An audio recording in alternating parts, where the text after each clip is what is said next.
Okay. All right. Hi, everyone. My name is Annie Garniva. Thank you for attending my master's presentation about composting capitalism, or entangling with each other and disentangling from capitalism to create alternative prefigurative networks and systems. What do all those words mean? You'll find out shortly. So before we start, here is a quick overview of the presentation and the items that we'll cover. So just to give you a little bit of context, modern capitalist societies are increasingly recognized for their destructive impact on the natural environment, with issues like climate change, biodiversity, and resource overconsumption coming to be understood not merely as unintended byproducts, but core features of the system itself. Nonetheless, the status quo response, particularly in the West, has been to continue with business as usual and pursue relentless growth through the paradigm of a green growth economy, fueled by its belief that technological progress and policies and managerial reforms will secure a sustainable future through the market's innovation. In response to these failings, and recognizing that a green growth economy is just more of the same, countless grassroots initiatives and movements have sprung up that offer a diversity of socioeconomic alternatives and create initiatives and systems based on new forms of organizing, social relations, production, and exchange. However, questions and challenges arise on how such individual initiatives can grow their transformative impact toward challenging and eventually replacing the status quo. Inspired by the mycorrhizal network that connects the roots of different plants and facilitates resource and information exchange, this thesis examines the structures and processes that facilitate collaboration among post-capitalist alternative initiatives. This is done through an empirical case study of AMPed concepts, an organization here in the Netherlands experimenting with collaborative networks and organizing towards regional food system experimentation. These issues led me to the main research question. At its core, I'm asking, how do alternative initiatives connect into networks in order to achieve their collective vision and goals? To explore this, the main question was broken down into two sub-questions. First, I looked at structures and processes that enabled such collaborative organizing, which I call entanglement. This includes how they do so while retaining their alternative values and identity. Second, I examined the structures and processes that enable alternative initiatives to challenge, alter, and replace existing relations and material throughput from and in the dominant capitalist system. This includes how they do so while refusing to absorb the dominant values and characteristics. I call this disentanglement. To answer these questions, I drew on three bodies of work. First, post-capitalism provided understanding on the thematic underpinnings of the case study's goals and activities. Prefigurative initiatives are social, political, or community-based projects that model the kinds of relationships, values, and structures they want to see in the future, now and the present. Instead of waiting for large-scale systemic change, these initiatives make or construct aspects of that desired world in their daily practices. Simply, it is doing now what you want to see in the future. In parallel, initiatives also unmake or deconstruct aspects of capitalism by rejecting modern capitalist, rationalist, and utilitarian logics, such as competition and consumerism. This is done through 6 processes: unlearning, sacrifice, everyday resistance, refusal, decolonization of the imaginary, and defamiliarization. This making and unmaking framework provided the concepts for understanding the specific aspects of those themes that need to be entangled and disentangled from a network lens. Meanwhile, the network emergence provided the concepts for understanding and operationalizing the development and management of networks. Now, this particular part requires a bit more explanation than the rest, so bear with me for a little bit. A key concept within networks is that of emergence, the arising of complexity from simplicity. Emergence is a phenomenon in which complex systemic patterns and behavior arise from the interactions of simpler parts within a network. On a grand scale, emergence is the way that life organizes itself and comes to be. To understand how emergence comes about and apply these lessons to ourselves, we need to understand the characteristics of networks. In simple terms, a network is any whole composed of parts distinguished from a background and composed of other parts and wholes layered into each other at multiple levels of networks. Anything and everything is a network. Networks are characterized into three types: centralized, decentralized, and distributed. Each of these lead to different dynamics and systemic patterns. On one extreme of the spectrum are centralized networks, which are composed of a single or few central hubs that control and manage all operations. On the other side are decentralized networks composed of multiple nodes, each having independent control with no central hub exerting authority. Balancing in the middle are distributed networks consisting of multiple interconnected nodes that work together as a single system toward a common goal. The primary factors that influence a network's characteristics, dynamics, and patterns that emerge from it are its centralizing, decentralizing, stabilizing, and destabilizing structures and processes. Centralizing practices concentrate control and decision-making among a few actors. This includes resources, information, opportunities, and risk. In comparison, decentralizing practices distribute control, resources, and information among many. Stabilizing practices regulate a network's functioning and emergent behavior in order to balance between extremes of chaos and restriction. This is done through feedback mechanisms. In comparison, destabilizing practices dysregulate a network by decreasing feedback. With all of that, I developed this theoretical framework and integrated them in so that I could better analyze AMP's processes and understand entanglement and disentanglement. While emergence is the general network language for describing how networks create more of themselves towards their goal, entanglement and disentanglement describe emergence in the language and context of prefigurative alternatives.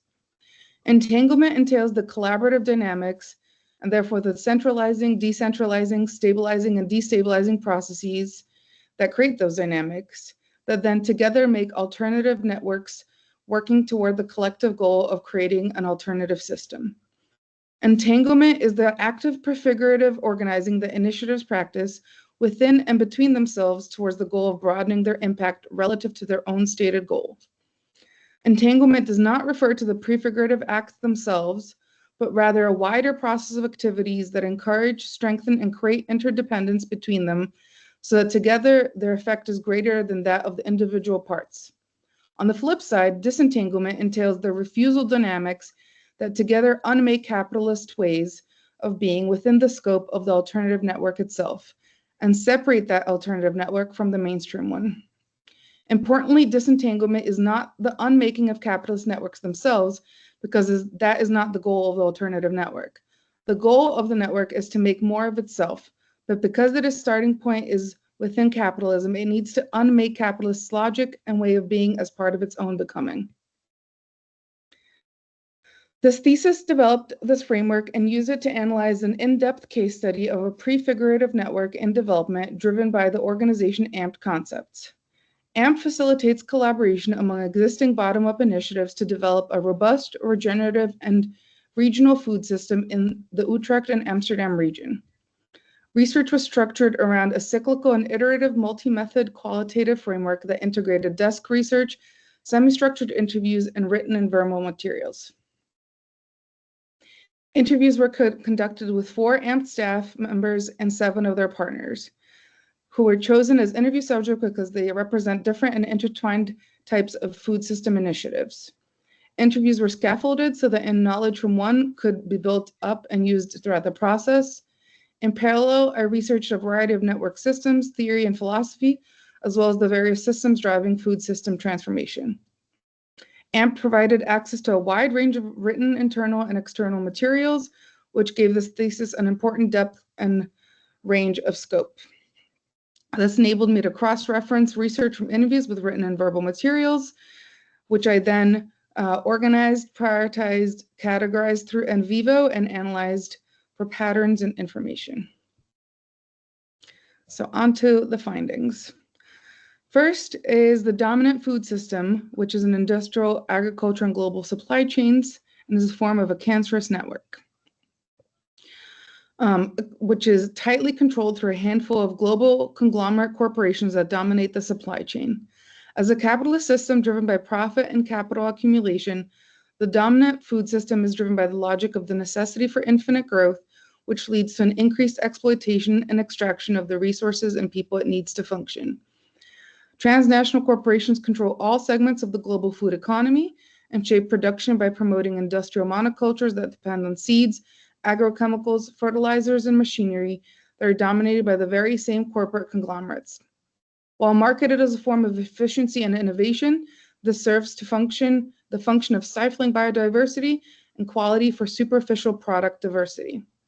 Despite soaring profits for corporations and retail giants, this dominant food system is increasingly harmful and precarious for farmers and other producers. For consumers, the dominant system presents an illusion of endless choice that harms them in the long term and replicates the system. By embedding themselves into the economic system and legitimizing their role in the global food regime through a promise of endless cheap food, corporations have successfully deflected calls for regulation and fundamental change. Second is the European food system transformation. This rising influence of corporate domination can be further seen within the global and European approach to governing food systems and the rise of multi-stakeholderism as a governance strategy. This approach is a type of conservative centralizing network, which tends to change slowly and with great difficulty, primarily by building defensive mechanisms to shield itself from more fundamental change. Multi-stakeholderism is a governance approach that involves diverse groups of stakeholders in decision-making processes. Framed as a form of inclusive participatory governance by the virtue of the physical inclusion of more diverse actors entering the proverbial room on the same footing, multi-stakeholderism in fact ignores differences in identities, interests, roles, and responsibilities and negates power imbalances. However, research indicates that this approach leads to outcomes, policies, and plans that prioritize market-oriented notions of the common good over civic alternatives grounded in solidarity and equity. Instead of tackling the fundamental root of collective problems, this approach leads to minimal incremental changes that retain the overall dynamics and outcomes of the current food system. In response to the problems arising from the industrial food system and the inaction of governments and regulatory bodies, alternative food initiatives have developed across the world. As a collaboration incubator, AMP's strategy centers around organizing and empowering local initiatives, farmers, and communities into a regional ecosystem by facilitating collaboration among them to grow existing initiatives or build new ones. Further, it facilitates collaboration between these bottom-up movements and top-down institutions who themselves are centered on food system challenges. From a network perspective, AMP is trying to create a distributed network from the current decentralized one.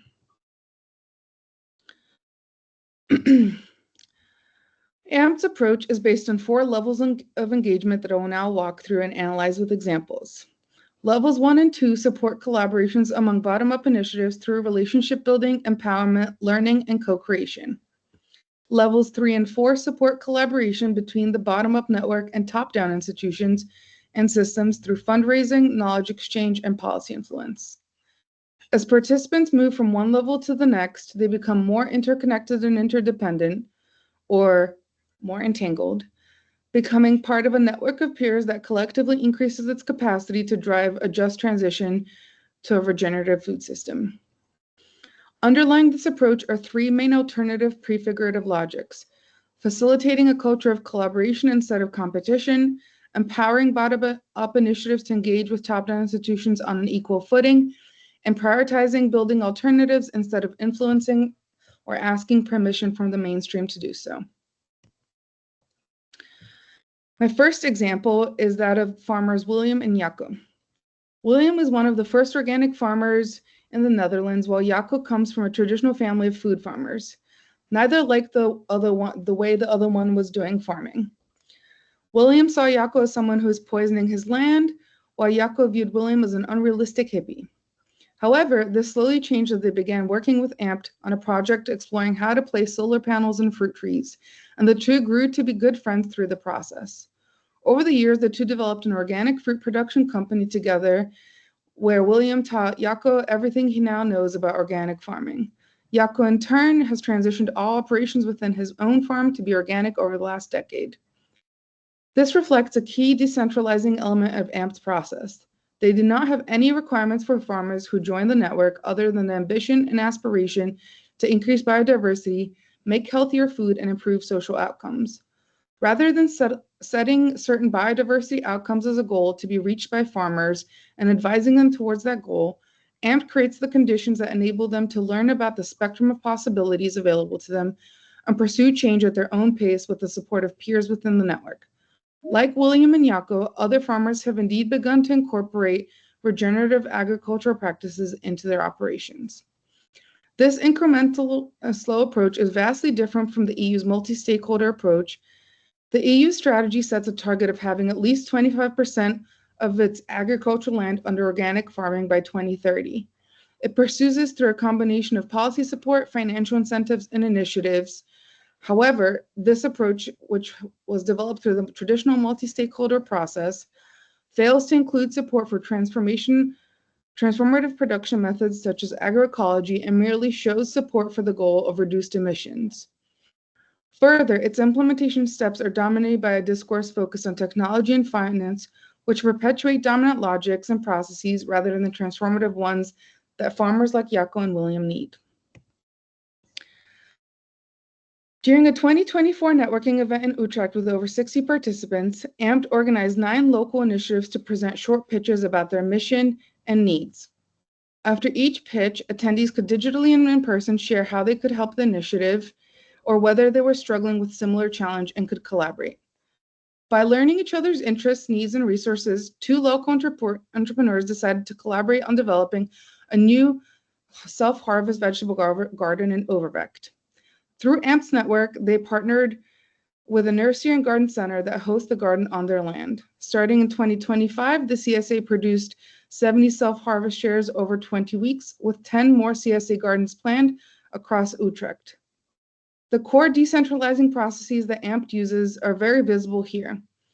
AMP's emphasis on continuous open-ended networking events that center the need and opportunities of existing initiatives constantly distributes the focus and resources onto them rather than itself as an organization.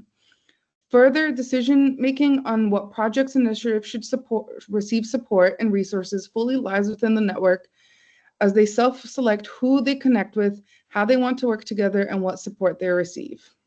Practices such as follow-up questionnaires and pitch presentations are shared back and forth, allowing participants even further participation.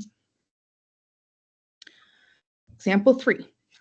Launched last year, the Writing Office is a collective fundraising hub whose aim is to solve budget issues and the difficulties faced by bottom-up initiatives in securing funding and resources through coordination, network mapping, grant identification, matchmaking, and practical writing. The office is the structure that provides an interface for the bottom-up to meet the top-down through a co-creation process where each party equally needs the other. The bottom-up brings innovative practical solutions and hands-on experience to the table, while the top-down brings access to funding, knowledge, opportunities, and networks. Members of the Writing Office research relevant grant opportunities and pitch them to partners, collectively developing project proposals and applying for grants.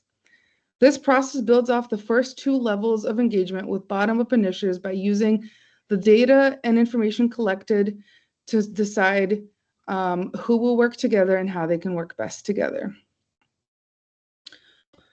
Within the traditional food system, access to funding continues to be a major barrier for grassroots organizations. To counter the centralizing dynamic created by the traditional system, the Writing Office works to decentralize the process of accessing funding by bringing the capacities of each together. I'm going to move on because I'm short on time. I'm going to skip this one as well. The findings demonstrate that the collaborative network that AMP and its partners are developing can be characterized as a distributed network in the making.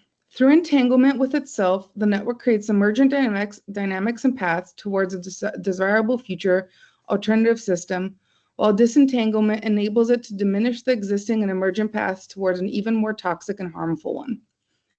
AMP drives entanglement towards a regional system through its work creating collaborative dynamics amongst individuals, communities, and initiatives by distributing controlled decision-making information and resources across a bottom-up network and building cohesion and unity through collective feedback and learning that improves the network's capacity and diminishes the risk.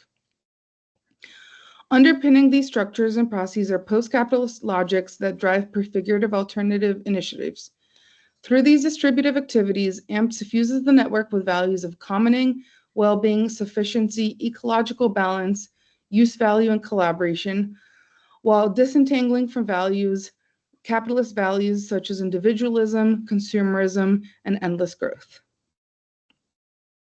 This thesis has shown that traditional top-down command and control strategies are often ill-suited to address the complexity and interconnectedness of sustainability issues.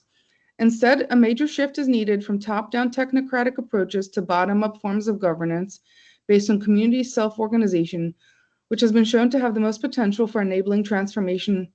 To that end, the proposed analytical framework of entanglement and disentanglement serves as a way to operationalize the creation of collaborative dynamics that drive the emergence of an alternative system and inhibit the continued emergence of the current capitalist one. The findings have far-reaching implications for how bottom-up alternative initiatives can organize to drive system emergence toward a multitude of prefigurative aspirations, and how top-down institutions and actors can support bottom-up initiatives in doing so. Both the empirical and desk research show that there is much potential in distributed networks and systems that prioritize decentralized and relational structures and processes over centralized and linear ones. The proposed framework opens the door for a plethora of potential future research. Given the thesis' limited scope of a single case study, empirical research is needed both within the field of food system transformation and other transition sectors such as energy and transportation. Further research and theory development is needed in understanding the various centralizing and decentralizing systems and processes that enable and inhibit entanglement and disentanglement. As a millennial, I can't leave you without some memes. These are three particularly capture the experience of doing this research and thesis. Thank you for my incredibly supportive, patient, and helpful supervisor, Josie. Thank you for the AMP team and their partners for being so open and sharing with their ideas and work. I now welcome some questions and feedback. Great, wonderful. Thanks so much, Annie. I'll now, everyone else, keep in mind all the questions that you want to ask, because we'll have a moment. But for now, let's hand over to Jeroen for your general thoughts and impressions on the thesis, and also questions that you have for Annie. Yes, thank you very much, Annie. It's always nice to see a thesis after, like months after you see the research proposal, and then just sort of see what comes out of it, right? And it was a really interesting story about AMP, and I was wondering, like, my first question, I think, is just what was the most surprising thing that you found? Because, and sort of also prefacing, right? Are there things that you found in this thesis that you would really not have expected? I would say the thing that was the most surprising is the process of discovery itself, or one could call it the emergence, which was realizing that I was first approaching it from a capitalist mindset and a capitalist brain. And so at first, when I approached them and understood what they were doing, I kept asking very outcomes-focused questions and kept getting nowhere, because it was just really boring descriptions of just stuff that exists. And I knew in me that there was something else there, but I just didn't know yet how to explain it. And so the process itself was very back and forth, and learning how to ask kind of emergent questions, how to ask questions about processes and how things are done in order to then see a different kind of outcome. And especially the part about the multi-stakeholder approach. So of course, capitalism is a cancerous network. That's nothing new, that's known. But understanding that to what extent process leads to outcome through this lens was really surprising. Like, I definitely had bought the concept of you set a certain goal and then you break down different practices based on that goal that you want to reach. What I've learned here is that you have to let go of the specific outcome that you want to have with the general understanding that if you have processes that are known to create certain kind of dynamics, then the outcomes will actually be even greater than if you had just sat down and planned for them and worked backwards. Okay, that's actually really interesting. But I am going to ask you a sort of outcome-related question as a follow-up, because we're in it. Yeah, that's sort of where where at the end of the thesis I was wondering, okay, so what are the implications here? And so can you, based on your research with AMPT, say something about how you think these kinds of networks, A, change, remake the world that we're in, and potentially, and B, maybe also you used the word just now saying this is an emergent network, right? And I know you don't like the word scaling up, but how do these networks stabilize at the very least, and then also sort of scale outwards? And what does that mean potentially politically, socially, culturally? Do you have thoughts on that? Yeah, all right, that's a number of questions in one. So I would say scaling and emergence are actually the same thing, but scaling implies a growing of the same thing, versus emergence is creating the dynamics for other things to develop similarly, but not necessarily in the same way. And I guess the implication there is a certain kind of freedom and openness to focus on allowing people to come to the process itself. So one is a push, one is a pull and uplift approach. And kind of going back to the first question, in order to answer the second question, the most surprising thing was how little influencing of the mainstream this type of network does. I had entered this from an advocacy organizing perspective, thinking that in order to create transformative change, you need to influence the mainstream system to develop new ways of being or to shift its values. So that's why I demonstrated the first two types of networks, that even though the EU says it wants to do that and it sets its outcomes as such, its process shows that it will lead to the same outcome. And in talking to organizations like AMPT, influencing the mainstream never came up in conversation unless I asked about it. And then they will be like, yeah, you have to engage with the outside world, but we've come to realize that all of the abundance that we want to have is actually amongst us. It's just that it's not known between ourselves. So in order to scale up, instead of thinking of scaling up as replicating 1, 2, 3, this process says, how do we link 1 + 2 + 3 in order to become 7? So for example, farmers have the land, but they don't have the resources or the time to shift their farm. Consumers have the desire, but they don't have the land or the money. New food entrepreneurs have the ideas and the connections, but they don't have the land. So individually, none of those people can do these things, but together they can scale out that potential. So I think the major learning I came out of this is to do more and ask less. Ask for permission from the mainstream less. Okay, I'm going to push you here because it's not entirely like what I was going after. I think the question for me with this is, it's not necessarily what they think and what they do. It's more a question of your interpretation of what this means, because you just in the presentation you posited quite a strong statement, right? You said we need to get away from technocratic decision making and we need to go into this more local kind of processes. As a much better solution to the problems that we're facing. That's quite a big claim. Mhm. And so there needs to be, for that claim to be true, there needs to be a remaking of the mainstream somehow through these processes. Because otherwise the mainstream will just keep on churning, right? So that's my question. Where do you see this sort of translation between this and the mainstream happening? And how do you see the potential of this to remake the world that we live in?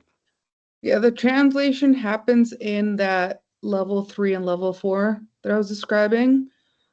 So that's why I made that statement about entanglement and disentanglement is not about, the disentanglement part is not about changing the mainstream. It's changing yourself so that you don't have mainstream ways of existing inside yourself. However, you interact with the mainstream throughout that process. And instead of the goal being that you change the mainstream, the goal becomes the mainstream wants to change itself through its engagement with you, the alternative network. So am I positing that this is a big enough framework to shift the entire mainstream? No. What I'm saying is that it creates an opening for bottom-up initiatives to be less focused on huge, large-scale changes, and instead, and make that, even create space for that large change to happen in this smaller middle of the middling approach. Instead of, I think what the answer is oftentimes has been by prefigurative initiatives is to remain individual islands onto themselves and maybe grow a little bit. So I'm positing this as a step in a larger direction, but I'm not saying it will inevitably change the entire mainstream. I don't know. I don't know how that would happen. Theoretically, if it was to keep interacting with the bottom up more and more, and theoretically, if a system like the EU was to shift, for example, all of its granting mechanisms, instead of granting subsidies based on what it wants to see, and then setting out those granting systems to say, you need to do this, this, and this in order to get this money. Instead, the granting mechanisms would ask the bottom up, what do you need to do in order to scale these initiatives up? Structure its grants that way, connect them to top-down institutions who can do the accounting and the bureaucracy part of it. So that's one example. Josie, you're timekeeping, right? Do I still have time, or do you want to turn it over to the crowd? You can also turn it over to the crowd, and then I'll ask some more questions at the end. Sure. Yeah, we can turn it over to the crowd for a bit, and then we can always come back to you, Jeroen, before we close off. Yeah, great. So if you want to ask a question, if you can raise your hand.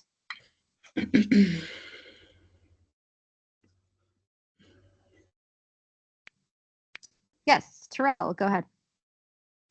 Hey, Annie, congratulations with the presentation. That's what I wanted to say first. I was wondering, next to the very interesting discussion between you and Jeroen, as always, what was the hardest part during your thesis? That also had, like, I see the complexity of it, but I really was wondering, like, what was the hardest part of it? The hardest part was the combination of these three memes. I mean, I truly was plagued by concepts.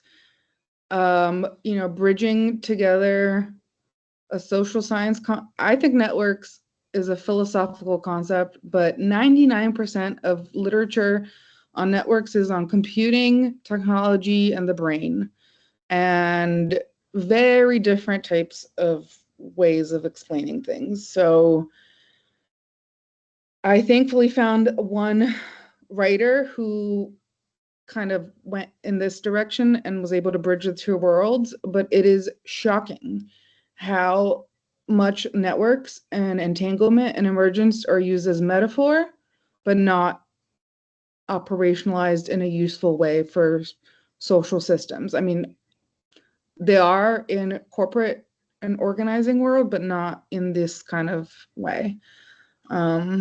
So it took a shocking amount of staring at the ceiling to try and like actually create something that came together in what you see as the final framework. And then me getting carried away with myself, I mean, this is it. Like, I couldn't let go of networks for the life of me. I was obsessed, and here we are. So yeah, this originally, my original framework was basically just the green and the red, nothing below it, and just some unmaking and making, which is valid, but did not provide what I wanted, which was a practical way of looking at it, so that organizations that also want to do this kind of network can think about what do they need to do in order to enable or inhibit these kinds of dynamics. Maybe while we're waiting for the next person to raise their hand, I can just quickly ask a follow-on on that, Annie. Which I'm wondering, because you kind of did fully go down the network frame for understanding disentangling and entangling. Do you think that there's anything that, as a result of really going through the network lens, that you missed out on that might also kind of explain the entangling or disentangling that's happening in terms of AMP's approach?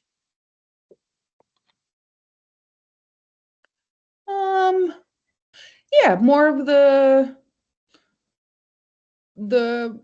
because a huge part of it was Giuseppe's making and unmaking frameworks, which have a lot more, they're a lot more descriptive about their relations and the practices. So I did have to let go of some of that purely out of time. I think it can be structured within this framework. I just ran out of time to do it so in depth. So yeah, I think there's definitely a loss when you're making something be a little, so for example, centralization and stabilization, then you could break those out into further, and network theory does. There's different elements, but I had to stop somewhere.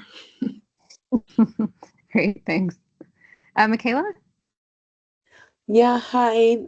First of all, thank you so much, Annie. It was so interesting to hear. And thank you for expanding the network theory to this area, since you only saw it in computer. I guess my question to you is, I have two questions. One was, I think you were, as you said, plagued by concepts. Was it useful to have like something to ground you down and talking like as you talk to AMP and all of this, and how did that help you? And my second question is, what are you most proud of? That's it for me. I worked a lot on picnic tables outside in the beautiful Dutch weather. That was my grounding practice, where I was not with internet or anything else. So yeah, nature always helps. And as you can see with the background of this whole presentation, I was constantly coming back to the concept of networks as the way that life creates itself. And so just by immersing myself in those kinds of spaces, it always opened up more poetic thoughts, let's say. What am I most proud of? Right now, I feel horrible because there's approximately 5,000 spreadsheets and other concepts and amped practices that did not make it in here. So I wish I could, so that does not answer the question of what I was proud of. But yeah, I'm proud of sticking to my guns and actually doing the network unmaking combo, because there was about a moment 2 months ago where I almost moved away from it because I just couldn't figure out how to bridge the network together. But I made something out of it.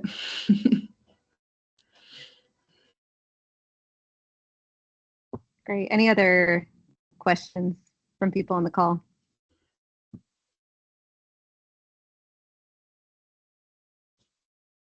Maybe Jeroen, if you want to jump in with another question. Yeah, I mean, this is the question that I think I would always ask anyone, especially when they come from the past track. How much of your findings do you think are colored by your own ideology?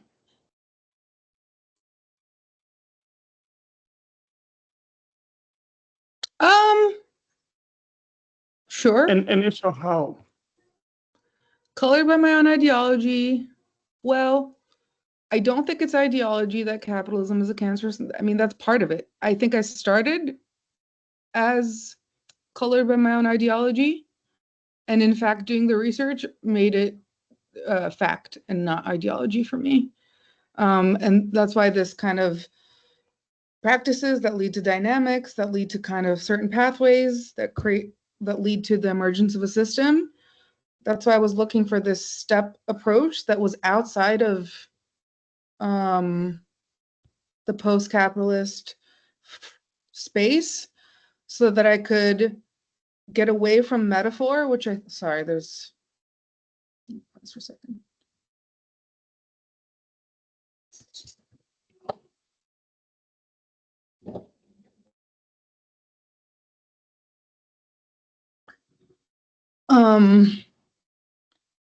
That was one of the reasons I pursued a networker's approach, is I wanted to know what something that was more grounded in theory that can be seen over and over again in the world. How can you apply that to a political perspective? So inspired by my own ideology, and I think I let go a little bit of the ideology through the research.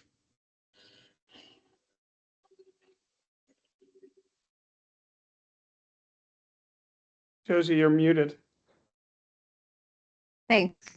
I can't tell. It looks like two names there. So Axel or Tati, feel free to come in. Thank you. Hello. Thank you for the presentation and particularly the conversation afterwards. I thought that was extremely enlightening.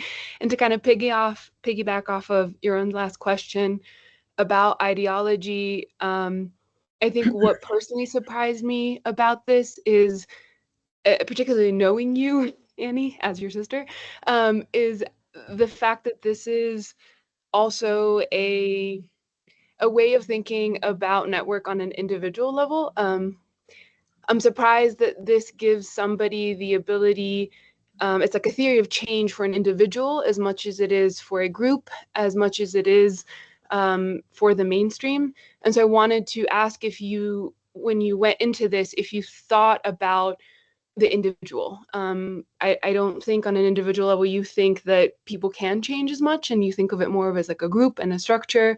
But I see here an opening, as you say, for individual change, which is often maybe plagued by the idea that it's not enough or it's not constructive. But I find it interesting that that there is an opening for that. And if that was something that surprised you, if you expected it, if you planned on kind of putting it in. Yeah, definitely. I mean, that's the whole philosophy of networks, is that it's on the micro scale and the most enormous of scale. I mean, entanglement comes from quantum physics, and emergence comes from physics. So that's kind of its beauty, is that you can see this exists in all scales of the human and non-human experience. Now, personally, can I go off on a tangent about how this is individual, collective, most meta? Yeah, that's called me getting carried away with myself. Now, so as now from what I've learned through participating in this master's program, That's definitely a fun topic to go down that I definitely see in other places in psychology. I mean, I found networks being discussed in psychology, you find networks being discussed everywhere. But again, like it's one thing for it to be a metaphor, and I think it's another thing for it, and metaphors are useful and are reflective of some kind of reality. But that's why I wanted to actually go down this rabbit hole of what are the characteristics of networks so that I could know whether it is actually applicable in the way that it's often used as a metaphor.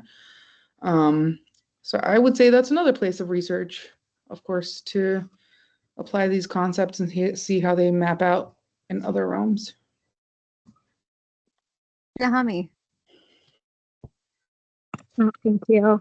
First, congratulations, Annie.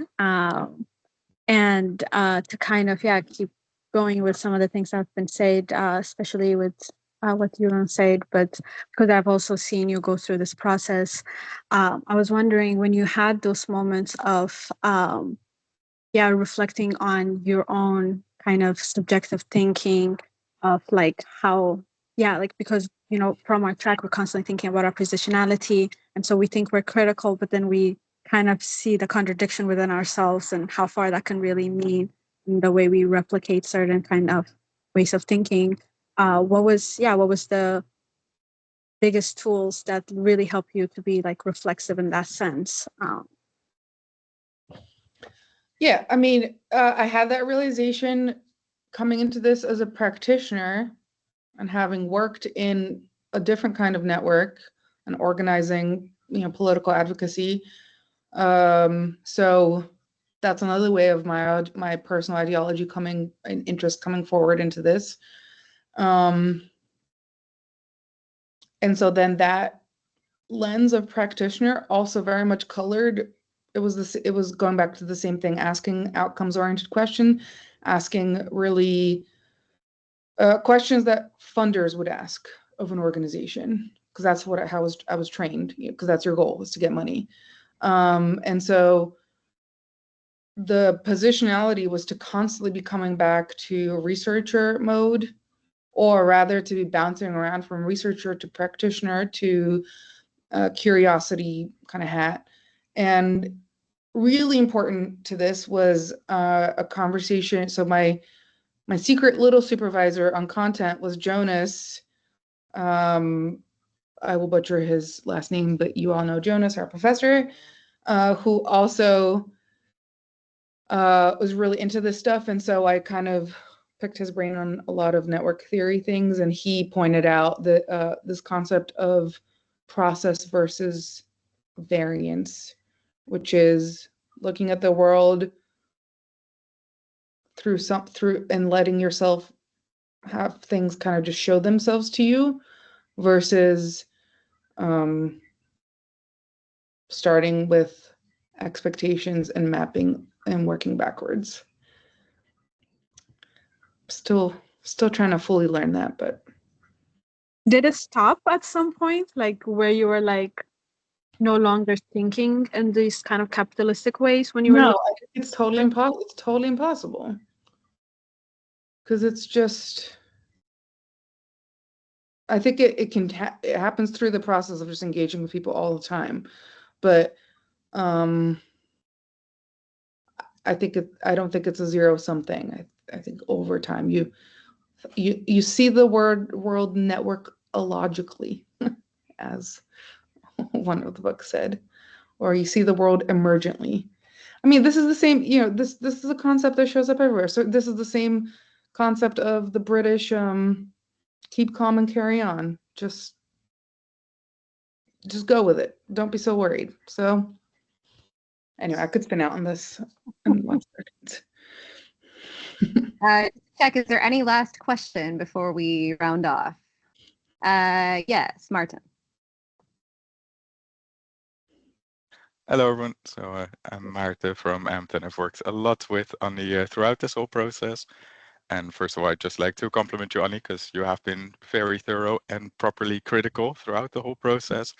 Heaps of questions, and it is really refreshing to see the things we do every day expressed in such more scientific language compared to other literature. And I think you've done a good job in that. Where also a couple of quotes during this presentation really resonated deeply. Like, oh yeah, that is exactly what's going on. We're trying to organize collaboratively to set a alternative system that can take care of each other outside of capitalism. But when you try to just disentangle yourself by yourself, that's scary and you won't manage. But together you can. And seeing that expressed throughout this research has been wonderful. So thanks a lot, Annie, and also good job on the presentation. Thanks. Oh, very nice to have you in the room as well, Martin. Yeah, Martin has answered so many chaotic WhatsApp messages at 11 p.m. So very responsive. It's been a wonderful intellectual exercise these whole months, absolutely. Oh, nice. And I guess I also, as one of your previous questions, Jeroen, originally this was supposed to be a 3 case study, looking at 3 networks. So that's one of the limitations, is that I couldn't get anywhere with the other 2, so I had to pivot to 1. So that meant this much deeper perspective, which again can't counter. It's not helpful on the ideology question, because I only had 1 case study to compare. I tried even American ones, but just it's hard to get people. I don't think we have any. Oh, Martin, did you want to say one more thing? Just a tiny one, as one of the examples Sure. that Annie mentioned, that Jacco and William, the 2 farmers, got together and by meeting each other have now grown their biological food farming practices, just to really ground it in our regional context and practice.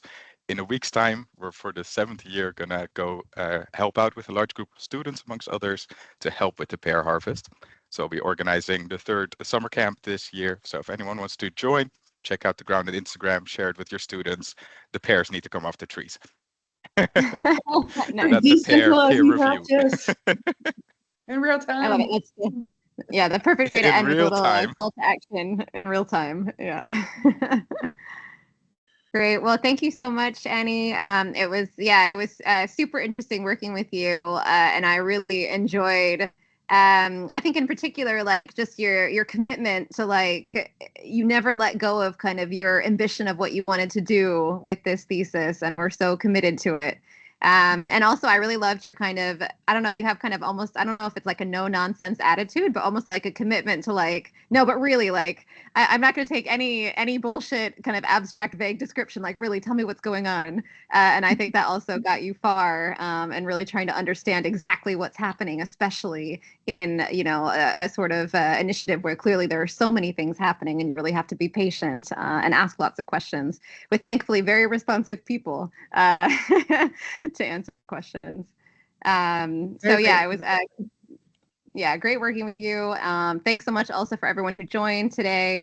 And yeah, is there any last thing that you want to say, Annie, before we close off? Yeah, just once again, so grateful to you and for being so flexible and kind and just dealing with my crazy, but also being supportive in it. And no, I say crazy as a joke. Like, I actually obviously am interested in believing in this. And thank you for Amped and Martin for your crazy just introduction to this world. You don't even understand how much I have not included. I haven't even included their version of what they're planning to do. I mean, this is so yeah, I just a shout out to opening my eyes to honestly coming into this master's. I really was hoping to be re-inspired and re-encouraged about what there is to do other than the drip, drip, drip activities. And my main challenge with organizing is that it's always, realizing now, is that it's always trying to influence somebody else to do something. Or the offer from prefigurative initiatives, the way that it's kind of demonstrated in academia or discussed just person to person, is it felt almost too insular. You had to go to an initiative somewhere over there or transition town in order to practice post-capitalist activities. But participating in this thesis and through AMPT and and talking to other partners, it really opened my eyes that there are possibilities of doing activities that are post-capitalist without having to beg the system to give you permission to do them. You know, there's cryptocurrencies involved that I didn't even get into. So yeah, I'm very grateful for this experience and for everybody that's been supportive, so that and just how re-inspired I feel and reinvigorated I feel in kind of getting back out there and doing more work. So thank you. Wonderful. Oh, great. Well, thank you, everyone. And yeah, have a great evening. And Annie, Jeroen and I are meeting now so that we can get it immediately because we know the deadline's tomorrow. So no worries, we'll have plenty of time. Thank you so much. And All I'm so right. sorry once again. Yeah, no worries. All right, take care, everyone. Thank Bye. you. Bye.